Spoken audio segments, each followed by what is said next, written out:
visitamos la Casa de Retiro para Músicos, uno de los legados del gran Giuseppe Verdi. El río Colorado enfrenta un escenario catastrófico debido a la sequía. Tenemos esto y muchísimo más en esta hora cultural de la televisión mexicana. Rafael García Villegas, qué alegría estar contigo. Laura Barrera, como siempre, un placer. Amigos del auditorio, hola Laura Regis, también en la traducción de lengua de señas mexicanas.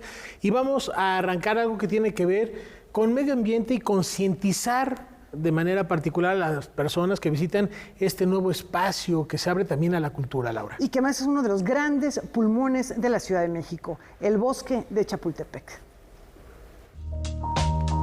La oferta cultural en el bosque de Chapultepec crece a pasos agigantados. No obstante, la accesibilidad a sus diferentes secciones sigue siendo un problema para los transeúntes.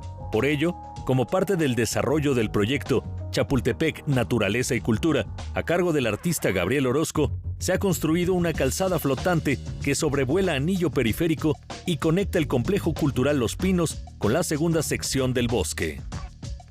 Uno puede llegar al Metro Constituyentes, cruzar Los Pinos, entrar a toda la oferta cultural que tiene Los Pinos, terminar en Sencali un fin de semana, que es donde tenemos el mercado solar, donde se venden productos naturales de distintos productores del país, comida, incluso insumos de cuidado personal.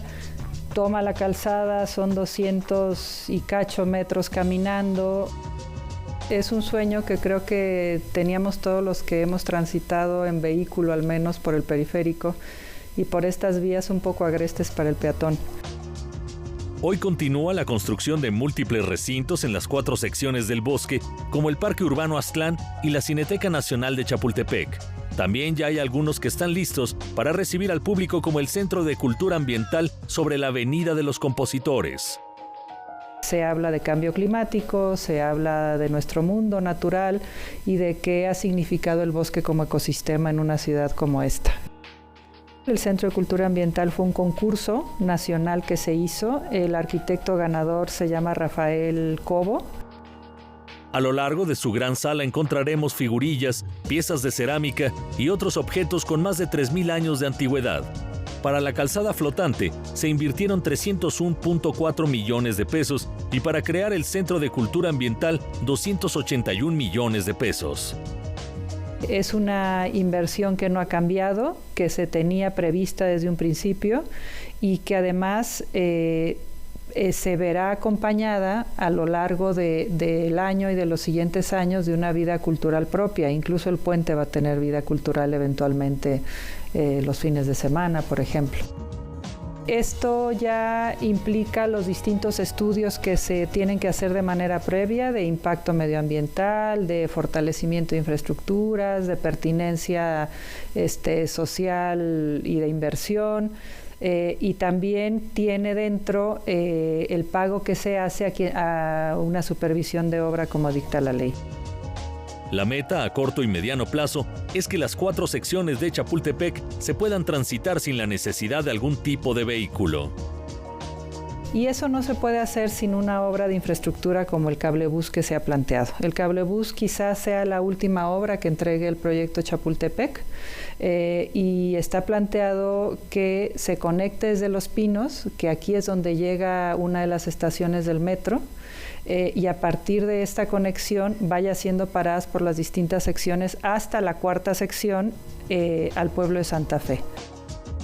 Con información y texto de Rodrigo Peredo, Óscar Helguera, Noticias 22.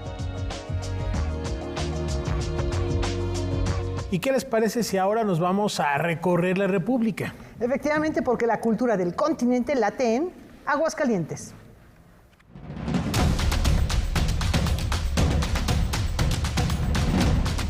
En el Club de Banqueros de la Ciudad de México se lanzó la campaña turística Viva Aguascalientes. Viva Aguascalientes es una campaña de promoción que muestra a todo el mundo lo mucho que tiene que ofrecer nuestro estado a quien lo visita y a quien decide vivir ahí.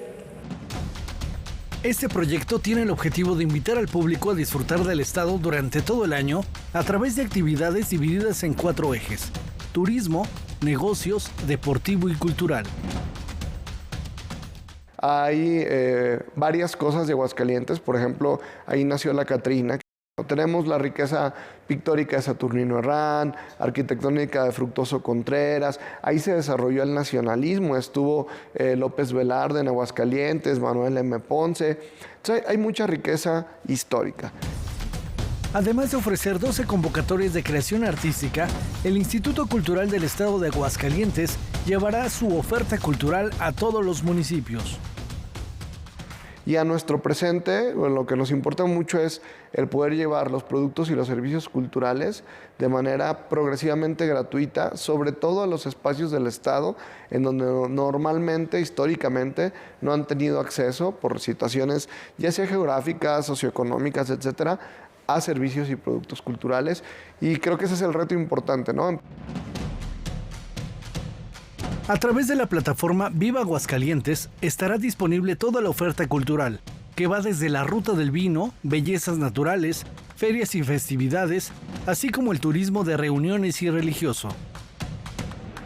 Invito a la gente que conozca Aguascalientes, sus iglesias, sus espacios, sus teatros, sus museos, y vayan, prueben un fin de semana. Es más, prueben en la feria, que no tiene fallo, pero aprovechen no solo para conocer la feria, sino los espacios culturales y van a regresar.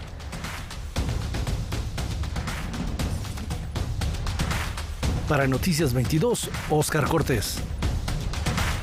Y volviendo a la capital, vayan preparando la agenda. Sí, de regreso aquí, del 6 al 12 de febrero, el arte converge en la Ciudad de México. Proyecto H es una galería de arte contemporáneo con sede en la Ciudad de México y en Madrid que difunde la obra de artistas emergentes y ya establecidos. Este año la galería participará en la Semana de Arte con 10 creadores, 3 de ellos mexicanos. Vamos a ver de quiénes se trata. Estamos muy emocionados de la Semana de Arte ahora en la Ciudad de México.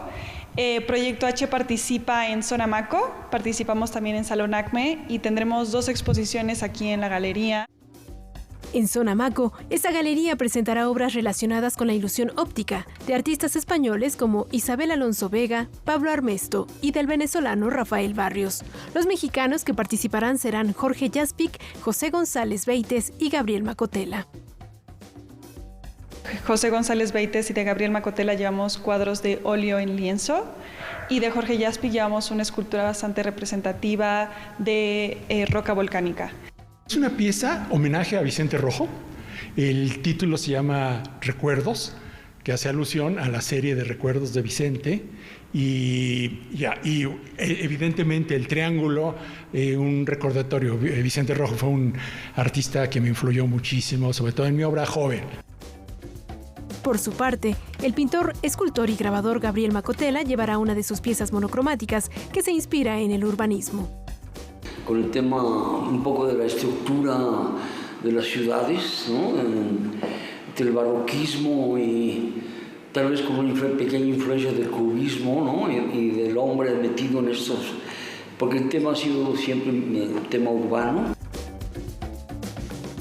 Pintura, escultura, grabado, diseño textil, diferentes técnicas y procesos creativos se podrán ver en la Semana de Arte que se llevará a cabo del 6 al 12 de febrero en la Ciudad de México. Y por supuesto, estaremos pendientes. Nos vemos en la próxima. Ahora hablaremos de Emiliano Gironella. Él nos invita a explorar el origen del tigre de Nenecuilco. ¿De qué manera? Veamos.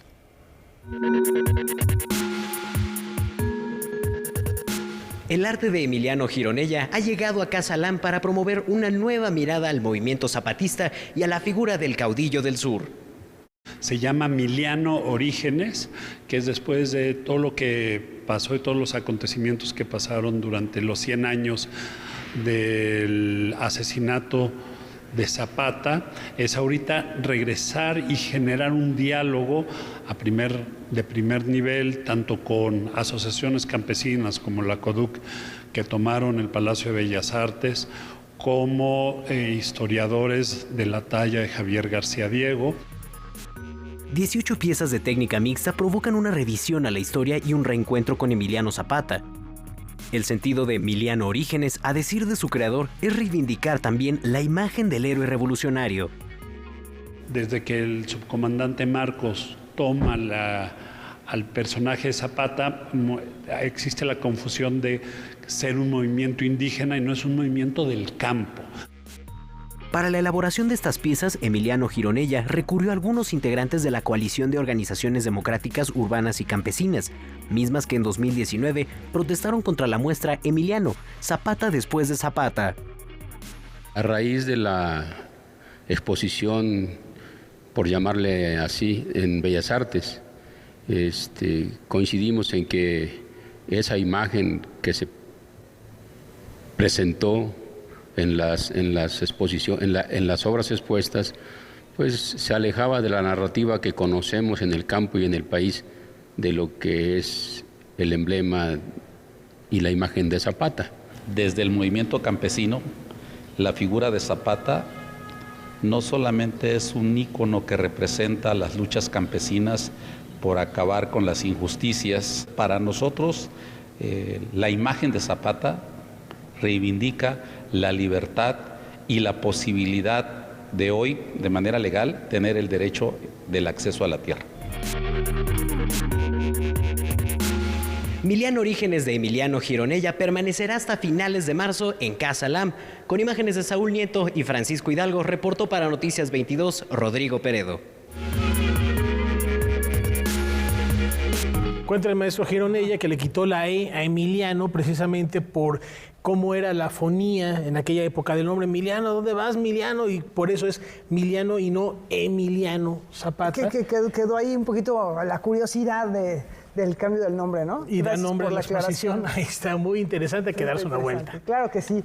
Y bien, llegó el momento de recorrer el camino de estrellas.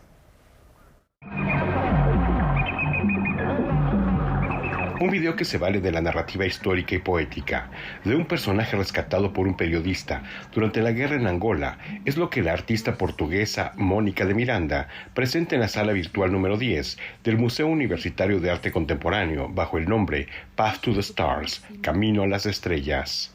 O futuro chegou.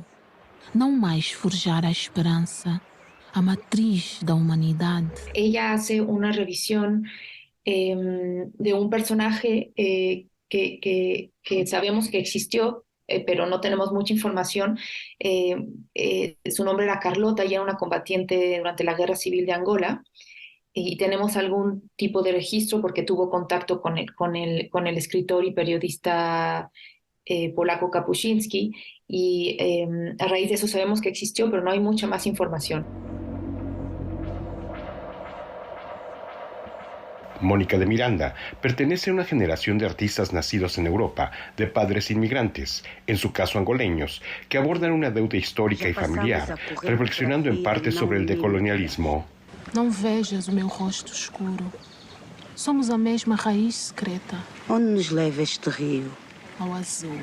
Ao silencio. Es un ejercicio, si dijéramos que es como si fuera un ejercicio historiográfico muy libre y poético, ¿no? Y entonces está generado,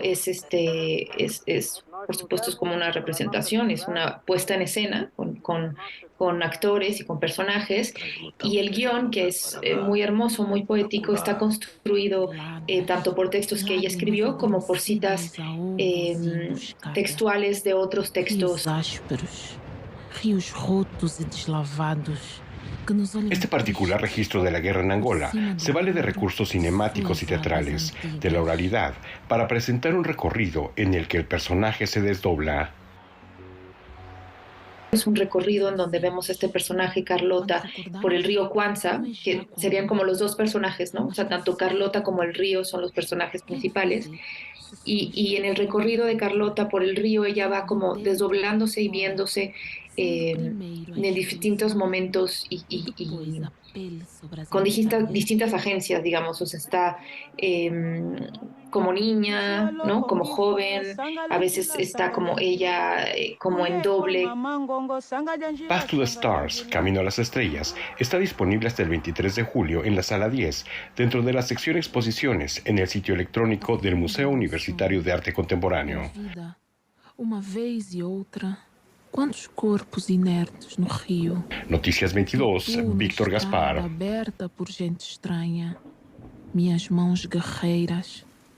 aguardam a vida. Luego de la pausa, Giuseppe Verdi y uno de sus grandes legados. Ya regresamos.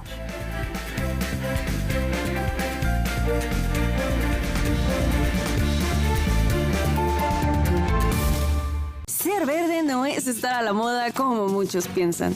Hoy, ser verde está siendo un estilo de vida para miles de personas. Porque a ti como a nosotros nos preocupa el cambio climático, el cuidado del agua, de los bosques y el bienestar animal. Y aunque nos sigan criticando, seguiremos trabajando. Porque hasta ahora el 90% de las propuestas medioambientales y por los animales son del verde. Es momento de gritar fuerte y con mucho orgullo. Yo quiero un México más verde. Partido Verde. Silvia Lemus platica con Guadalupe Rivera Marín, segunda parte. Yo quise ser independiente, quise hacer mi vida por mí misma. Siempre hubo una distancia que yo provoqué, pero yo no quise nunca ser la sombra de mi papá. Y no lo ha sido. In Memoriam, Guadalupe Rivera Marín. Tratos y retratos, miércoles 22 horas. Guardó el silencio durante 40 años. Y me dieron un pijama y yo digo, ahora puede morir. El horror y el recuerdo de lo que le tocó vivir. Lo único vivo que quedó es el cementerio. Día Internacional de Conmemoración en memoria de las víctimas del Holocausto. Este es un viaje de retorno a sus orígenes para empezar a contar su conmovedora historia, porque sin pasado no hay presente y tampoco hay futuro. El Árbol de la Muralla, miércoles 23:30 horas. Silvia Lemus platica con Guadalupe Rivera Marín, segunda parte. Yo quise ser independiente. Quise hacer mi vida por mí misma. Siempre hubo una distancia que yo provoqué, pero yo no quise nunca ser la sombra de mi papá. Y no lo ha sido. In Memoriam, Guadalupe Rivera Marín. Tratos y retratos, miércoles 22 horas.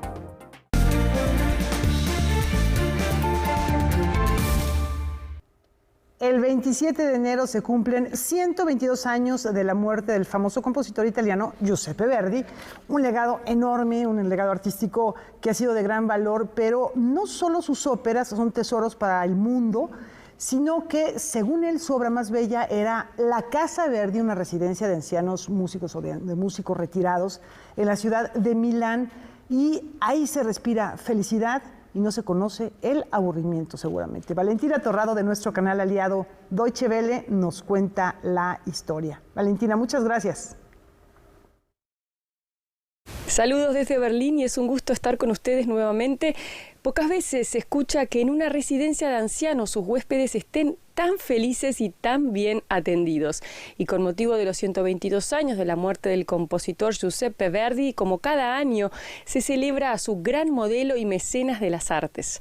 Esta residencia Casa Verdi en Milán fue el gran proyecto que en vida el compositor Giuseppe Verdi dejó como legado a músicos, directores y bailarines sin muchos recursos que se hubieran dedicado a la música lírica a lo largo de su vida. A todos ellos quiso destinar un edificio que reuniera todo lo necesario para ofrecerles una vida digna.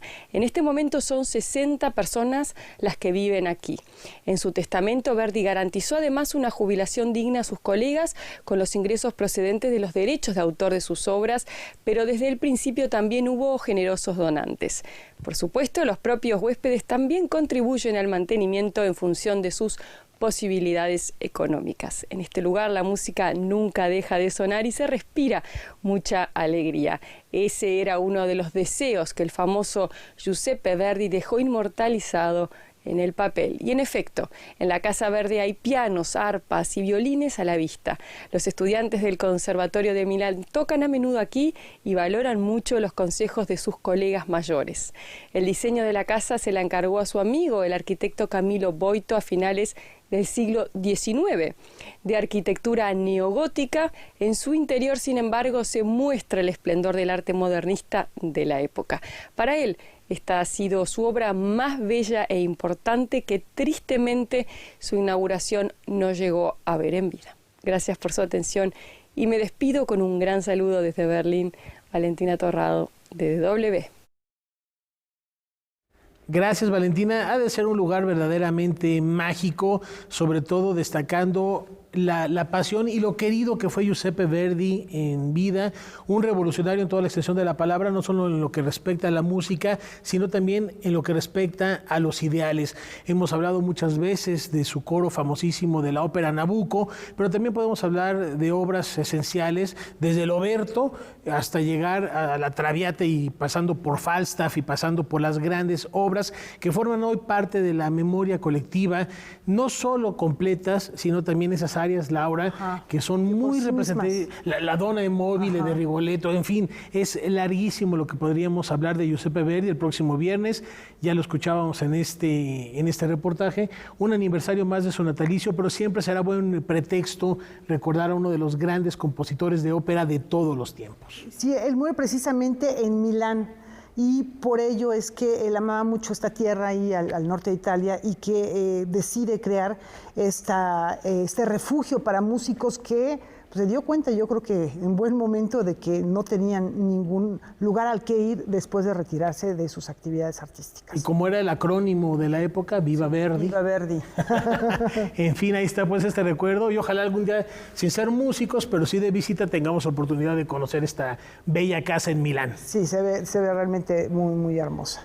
Y cambiando de tema, vamos a seguir recorriendo Europa, porque el misterio ronda Zúrich. Dos emblemáticas obras del Kunsthaus han desaparecido.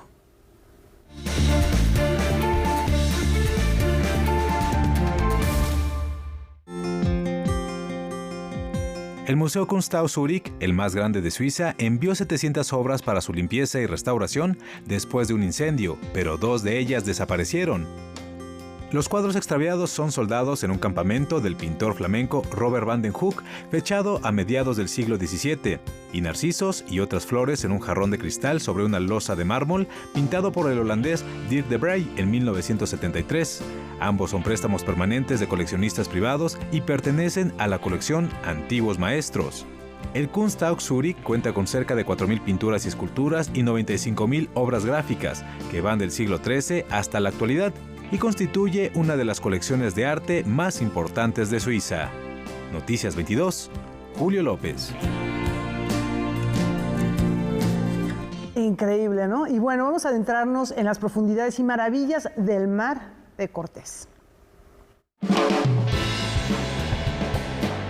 Con el propósito de generar conciencia sobre la importancia que tiene el cuidado de una de las especies más grandes del mundo, el Instituto Italiano de Cultura organizó una mesa con especialistas titulado Encuentro con Gigantes, las ballenas de las grandes islas del Mar de Cortés. Este tema de las ballenas es un ejemplo muy importante de cómo estamos perdiendo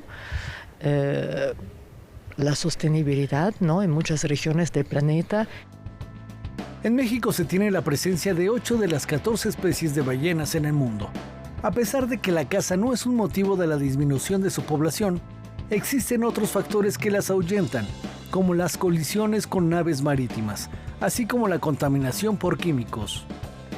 También son animales que son muy sensibles al ruido. Y las grandes naves hacen mucho ruido, entonces tiene dificultad a comunicar con ellas. Tenemos de cuidar estas ballenas porque tienen muchos problemas con las acciones de la humanidad. Para conservar esta especie en su hábitat, la Fundación Marzo dio a conocer un proyecto de monitoreo que realizará en la zona norte del Mar de Cortés. Vamos a fotodocumentar cuáles ballenas se encuentran en esa zona, vamos a grabar su comportamiento y vamos a poner todo ese banco de imágenes que capturemos a disposición de los científicos que trabajan en esta temática. ¿Para qué? Para poder crear políticas públicas que vayan y cuyo objetivo sea proteger a la especie. A partir de ese monitoreo y el diálogo que existe entre científicos, poderlo trazar vía interactivos, tecnología, fotodocumentación, como herramienta de arte contemporáneo, pero hacia espacios públicos y aprovechar pues redes y toda la tecnología que ahorita tenemos a la mano para concientizar. Cualquier granito de arena que todos estemos dispuestos a colaborar va a ayudar a este planeta y conocimiento. Tengamos interés por conocer qué tenemos debajo de las olas para poderlo cuidar. Para Noticias 22, Óscar Cortés. Importantísimo tomar conciencia como la especie más desarrollada, y lo pondría entre comillas, tenemos que ayudar y proteger los ecosistemas que nos rodean, con los que convivimos. De hecho, hay una serie de documentales muy interesantes aquí a la vuelta en el CENART, todos los días de 10 a 5:30 de la tarde, México y sus zonas biodiversas, que se transmiten en la Sala de Artes Electrónicas. Vale la pena darse una vuelta para ver estos cortometrajes y entender dónde están las vulnerabilidades de nuestro medio ambiente de manera particular en México, aunque sí, estos panoramas desoladores se pronostican en todo el mundo. Por ejemplo, el río Colorado. El lago Powell es la segunda reserva de agua artificial más grande de Estados Unidos, situada a lo largo del río Colorado. Ahí se encuentra la presa Glen Canyon, cuyas gigantescas turbinas generan electricidad para 4.5 millones de personas. Debido a las sequías que asolan al suroeste del país, el nivel del agua ha bajado hasta 1/4 parte de lo que solía alcanzar. Esto por sí mismo es una tragedia medioambiental, pero existen otros peligros, como el remolino que se produciría si el nivel baja otros 1000 litros. Ahí, la superficie del agua se acercaría a la parte superior de las 8 aberturas submarinas de la represa hidroeléctrica, que permiten que el agua del río pase, convirtiéndolas en enormes embudos. Este escenario se conoce como Pozo de la Muerte, semejante a un tapón de concreto descomunal obstruyendo el río Colorado. Si se llegara a esa situación, hay dos opciones: cerrar la presa o arriesgarse a que se destruya por las burbujas de aire que se formarían. Pero si se cierra la presa, la única desembocadura del río Colorado se haría a través de una serie de tubos de desviación más pequeños, más profundos, escasamente usados y con una habilidad muy limitada para pasar el agua río abajo, hacia el Gran Cañón y hacia las ciudades, granjas y tribus nativos en Arizona, Nevada y California, reportó recientemente The Washington Post.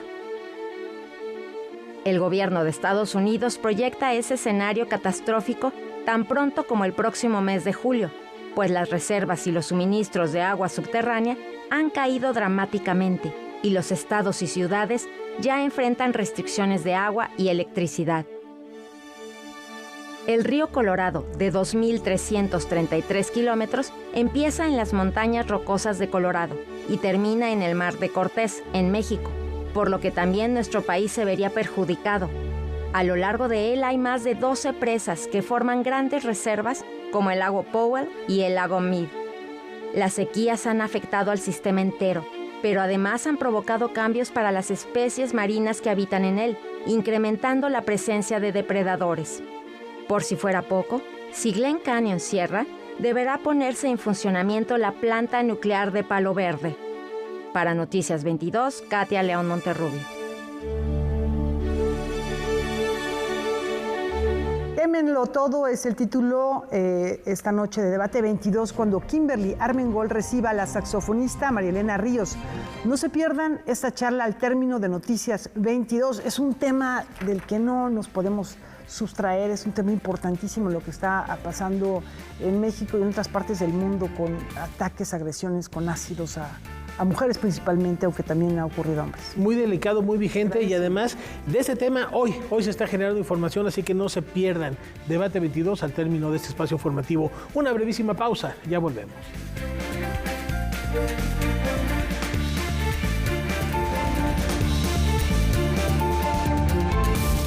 A 5 metros de mí, un edificio que está amenazando caerse. Hace 5 años, entre el escombro y la tristeza, sus ladridos fueron de esperanza. Son héroes de olfato, de corazón, de 4 patas y son universitarios. Baco y Gala son 2 pastor belga que pertenecen a la Unidad Canina de Búsqueda y Rescate de Personas, un grupo creado en la UNAM en 1986, por iniciativa de veterinarios universitarios a raíz de los sismos de 1985. Ahí se ven las personas que nos están pidiendo ayuda, no estamos parando a los bomberos. Hoy cuenta con 30 binomios, en su mayoría miembros de la comunidad universitaria y algunos externos. Nace de ese requerimiento al ver también que vinieron equipos caninos de otros países, vinieron a apoyarnos y pues vieron que era eficiente. Con 12 años de edad, Baco y Gala son los veteranos del grupo. Han ayudado a rescatar personas en México en los sismos de 2017, las explosiones de la torre de Pemex en 2013, el hospital de Coajimalpa en 2014 y el deslave del Cerro del Chiquihuite en 2021. Aunque también apoyaron en la emergencia por el tsunami de 2011 en Japón. Los perros no solamente se dedican a detectar los puntos donde hay aroma de personas. El perro también, como pasó en Coajimalpa, hace despeje de zonas. Metes al perro al sitio para verificar que efectivamente ya no haya alguien ahí y se puede empezar con la limpieza con la maquinaria. A pesar de su edad, estos peludos no le tienen miedo ni a las alturas. Entrenan cada sábado durante varias horas para obtener cada año la certificación de la Organización Internacional de Perros de Rescate, título que solo tienen los binomios de la UNAM.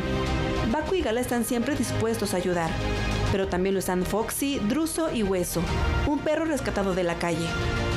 Ellos literalmente dejan su huella a donde van. Cuando tú llegas con el perro, la gente se siente apoyada. Y hoy llegas con el logotipo de la universidad, también no sé, se abren las puertas. Entrenar a su perro en la UNAM para búsqueda y rescate de personas es posible de manera gratuita. Solo es necesario expresar sus ganas de ayudar en cualquier emergencia y enviar un correo para entrar en un proceso de selección.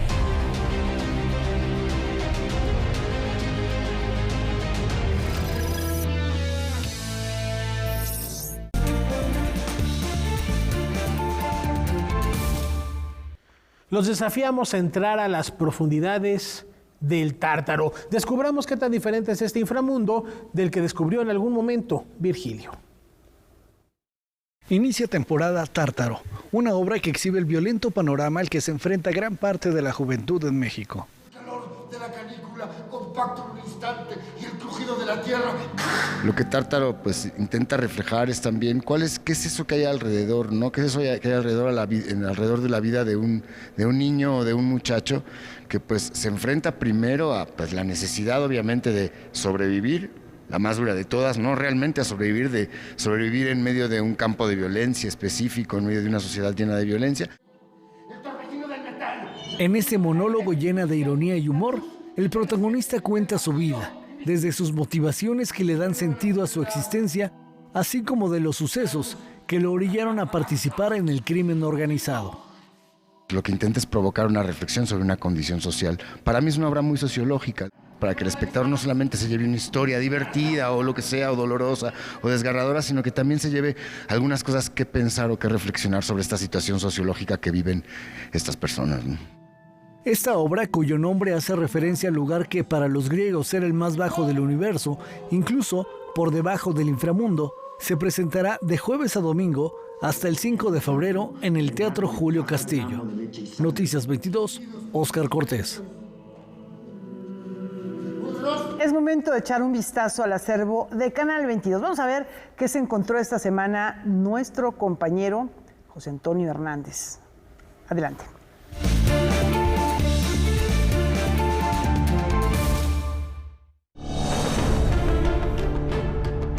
Autor de obras como Ciudades Desiertas, La Contracultura en México y de la trilogía Tragicomedia Mexicana, narrador, ensayista y dramaturgo, es José Agustín. Él y su generación marcaron un parteaguas en la literatura mexicana de los años 60, con atrevimientos lingüísticos que capturaron el caló juvenil de la época, por lo que fue clasificado como integrante de la literatura de la onda. Aunque nunca se sintió identificado con la etiqueta de generación de la onda, término acuñado por la escritora Margot Glantz. De pronto te ponían en una cama y te metían ahí, no encaja en lo que yo digo, pues le corto las patas, le corto la cabeza, le corto las manitas y te hacían encajar en un esquema, ¿no? Protestamos desde el principio. Mantiene una actitud crítica, irreverente y contracultural ante la vida. lo que se ha reflejado en títulos como El rock de la cárcel, donde habla de su experiencia en Lecumberri, cuando fue detenido con una cantidad de marihuana que los policías no le creyeron que era para su consumo personal. Empecé a hacer yo dibujos e inventaba yo mis propios cómics. Inventaba mis personajes, hacía mis historietas, las continuaba. Y poco a poco me di cuenta de que los dibujos iban haciendo cada vez más chiquitos y las letras iban haciendo cada vez más grandes. Y ya cuando estaba en quinto de primaria, escribí ya mi primer cuento, ya sin dibujos.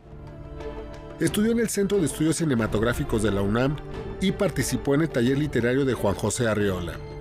Dirigió y escribió la película Ya sé quién eres y adaptó para cine El Apando.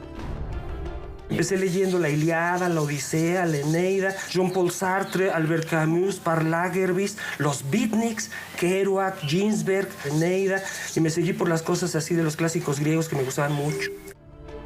Colaborador de numerosos periódicos, así como de revistas culturales y políticas, becario de la Fundación Guggenheim y de la Fundación Fulbright. Premio Juan Ruiz de Alarcón, Premio Nacional de Ciencias y Artes en Lingüística y Literatura en 2011 y Medalla Bellas Artes. Por una parte, yo era un niño totalmente común y corriente. Me encantaba jugar, me encantaba ver la tele, iba a la escuela muy contento, bueno, no siempre.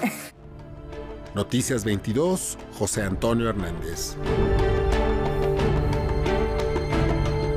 Buen pretexto y buen momento de reparar en la crisis por la que atraviesan las disciplinas adscritas al rubro de las humanidades.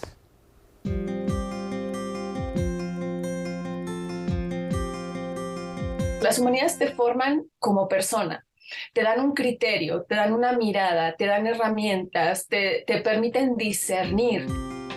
Yo siempre les digo a mis alumnas y a mis alumnos que cuando los ingleses, que son muy mal ejemplo para esto, pero bueno, me sirve muy bien para lo que yo quiero describir, pero bueno, cuando los ingleses tenían sus imperios coloniales, la gente a la que mandaban los imperios, a la que mandaban a las colonias, era gente que había estudiado filología, es decir, letras clásicas griegas y latinas, porque pensaban que alguien que podía tener como tanta entrenamiento, en tener tanto cuidado en la cuestión de la traducción y en la cuestión de la transmisión, era gente que estaba muy bien preparada para determinados puestos fuera de Inglaterra.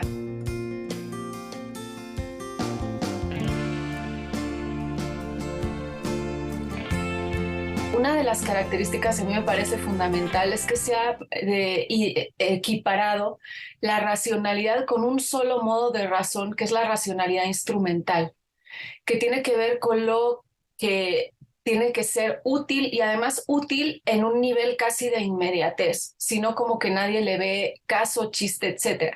El problema de esto es que nadie se pregunta útil para qué, más allá de la inmediatez, porque algo que me puede parecer muy buena idea en el corto plazo puede ser desastroso en un plazo más largo. Y la otra cuestión es que la razón no solo tiene que ver no solo ni con la instrumentalidad ni con el asombro, tiene que ver con la posibilidad de dar sentidos amplios a la vida. Entonces, en este aspecto, digamos que si tú mutilas y limitas eso, vas a tener mucha gente trabajando, todos probablemente con algún tipo de prescripción farmacéutica para la ansiedad o para la depresión, y gente muy sola que después de trabajar se encierra en su casa a ver Netflix y piensa que la vida es eso un día tras otro.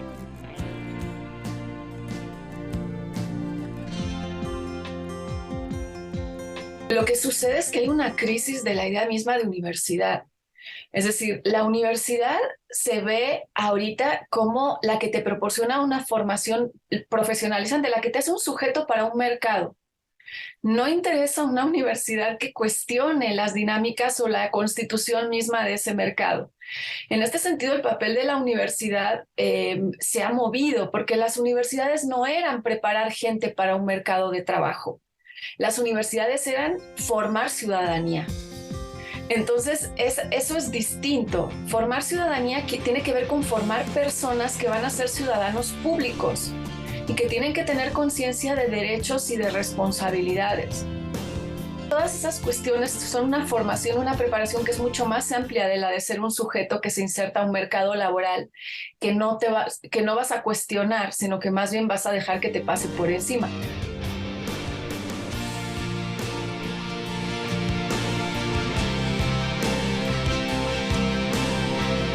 En la UNAM rinden homenaje póstumo al doctor Rivero Serrano, reconocido como un sólido baluarte de la educación superior.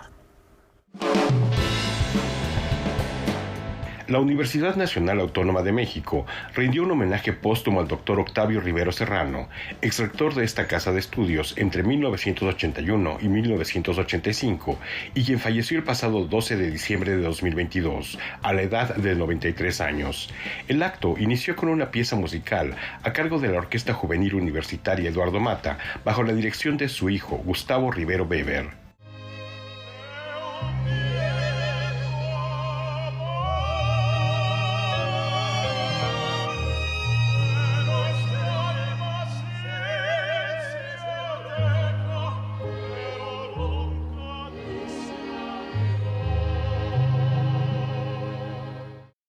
El doctor Rivero Serrano fue un sólido baluarte de la educación superior. Amplió y fortaleció las actividades de extensión universitaria y con una visión de futuro hacia la interdisciplinaridad, creó los primeros programas universitarios. En el homenaje participaron 2 exrectores y colegas del doctor Rivero Serrano en la disciplina médica. Pero ciertamente el doctor Rivero fue un hombre de instituciones. El general fue una de ellas, como lo fue la facultad, como lo fue la universidad, como lo fue la academia, como lo fue el Consejo de Salubridad General. Y como buen médico también era un hombre culto. Él fue un buen padre, un gran amigo y un servidor que siempre entregó buenos resultados. Pero sobre todo, él fue un universitario completo y comprometido. Durante más de 70 años estuvo relacionado con nuestra institución. El acto también fue presidido por Paulina y Enrique Rivero Weber y en el público por sus otros 3 hijos. Fue un férreo defensor de la autonomía universitaria, a tal grado, y yo estoy seguro que eso le impidió que se pudiera reelegir para un segundo periodo, ya que nunca aceptó injerencias de nadie en el manejo de la universidad. Él lo sabía e incluso no quiso participar en el proceso, sin embargo, lo convencieron de lo contrario y ya sabemos qué pasó. Fue un distinguido mexicano, poblano, universitario excepcional, Puma, médico, neumólogo, cirujano, funcionario público, embajador, amigo, director, rector, escritor, bioeticista, melómano, ambientalista, padre, esposo, abuelo y muchas cosas más. Noticias 22, Víctor Gaspar. Al parecer, la humanidad no hemos aprendido la lección. Las manecillas del reloj del fin del mundo, del juicio final, se aproximan a la medianoche.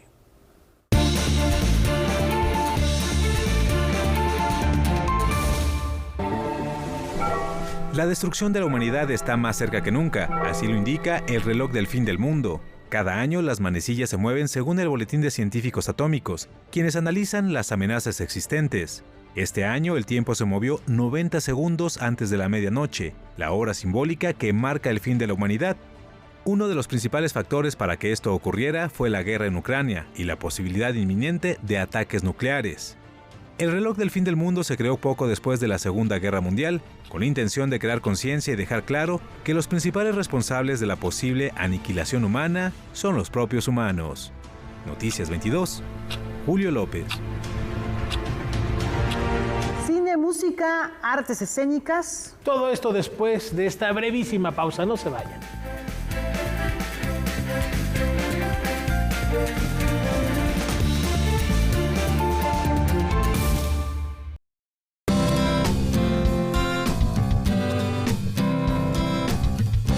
Como audiencia, tienes derechos. Debes conocerlos para poder ejercerlos y ser parte de los televidentes críticos y participativos. Es muy importante que sepas que la televisora debe respetar los horarios anunciados en su programación, tener acceso a la misma calidad y niveles de audio y video. Para más información, consulta la página de defensoría.canal22.org.mx.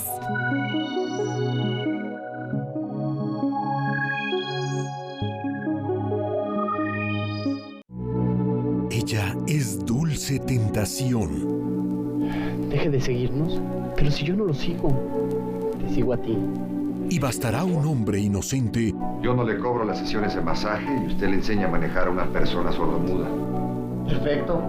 Para arrastrarlo a un mundo habitado por rezagados sociales. Usted, como todos los videntes, tiende a menospreciarnos. En fin, que nosotros vemos más que los que tienen ojos. El corazón de la noche, recordando a Jaime Humberto Hermosillo, Cinema 22 Mexicano, jueves 22:30 horas. Rules for honor don't tell you you have to be good, just upright. If you want to make money, there's ways to do it. Una serie que nos sumerge en las redes de distribución, producción y comercialización de una de las drogas más vendidas del mundo. Creer que tu voluntad es tuya, creer que has logrado algo a espaldas del Señor. 000, sábados, 21 horas. If you want to kill, there are motives and method.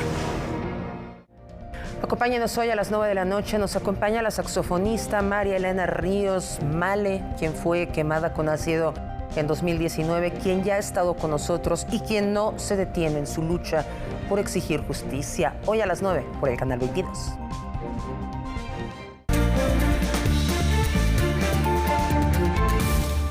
Aquí tenemos una provocación para disfrutar las horas.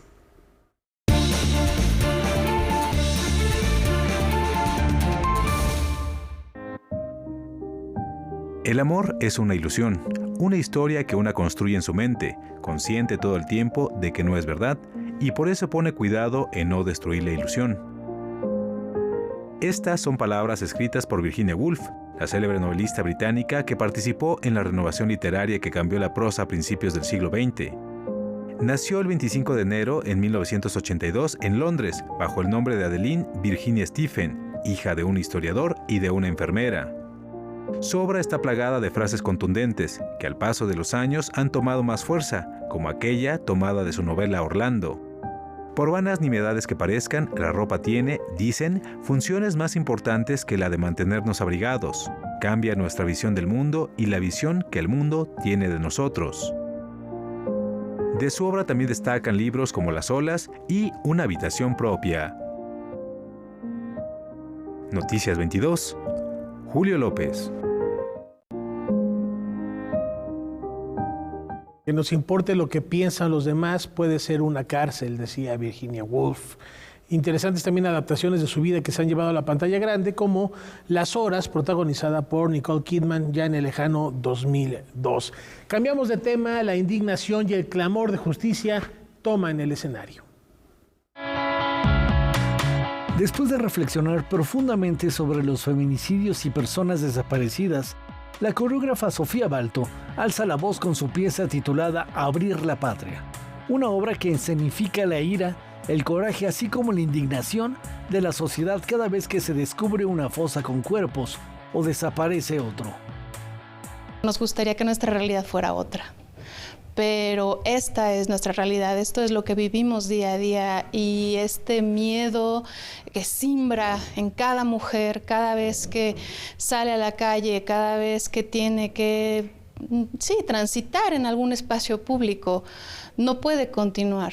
Entonces, nuestra manera es realizar una obra como creadores escénicos y decir basta. La artista mexicana tomó muchas referencias de los colectivos de búsqueda. El movimiento surge de cuando vas a las brigadas de personas desaparecidas y ves cómo caminan y ves cómo buscan y ves cómo... De ahí nació todo el movimiento de esa escena, justamente.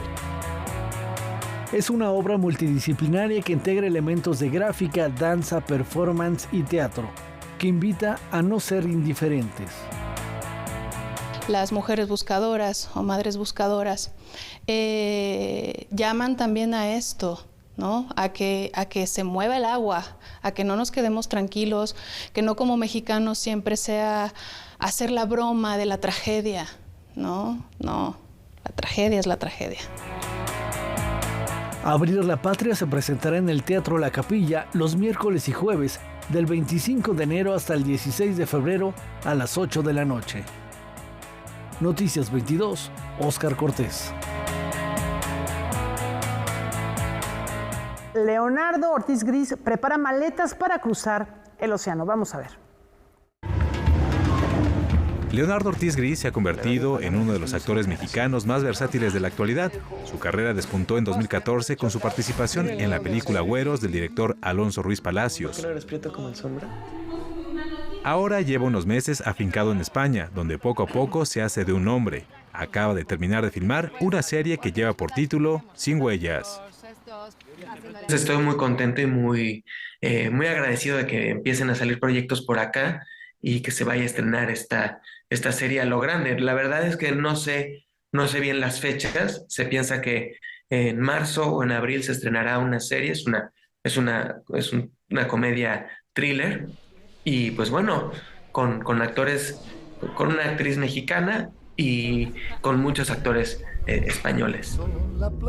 Además, tiene presencia en Latinoamérica. En 2020 estrenó Tengo Miedo Torero, filme que protagonizó al lado del reconocido actor Alfredo Castro.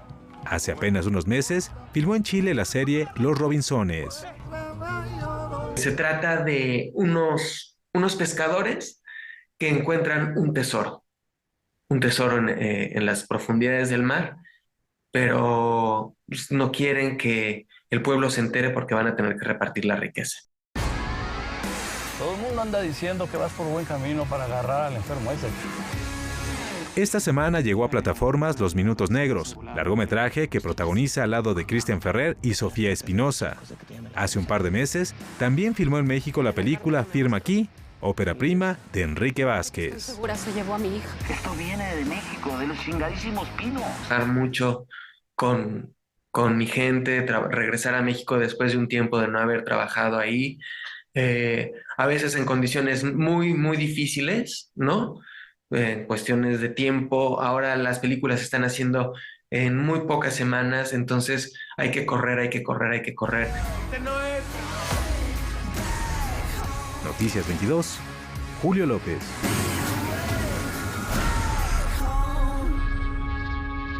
Hace 155 años nace en Santa Cruz, Guanajuato, José Juventino Rosas Cadenas, Rafa. Que desde muy temprano mostró habilidades, talento para la música, un gran ejecutante del violín impulsado por su padre y que se hubiera consagrado como una de las figuras musicales de nuestro país más relevantes. De hecho, hay una adaptación cinematográfica de su vida. Él muere muy joven en Cuba de una trágica enfermedad a muy temprana edad. No obstante, alcanzó para generar esta leyenda. Pedro Infante lo revive, lo recrea en esta película que se llama precisamente como su vals más famoso. Sobre las olas, también compuso otros valses como uno también muy conocido, Carmen, para Carmen Romero Rubio, la esposa de Porfirio Díaz. Así es, así lo recordamos esta noche.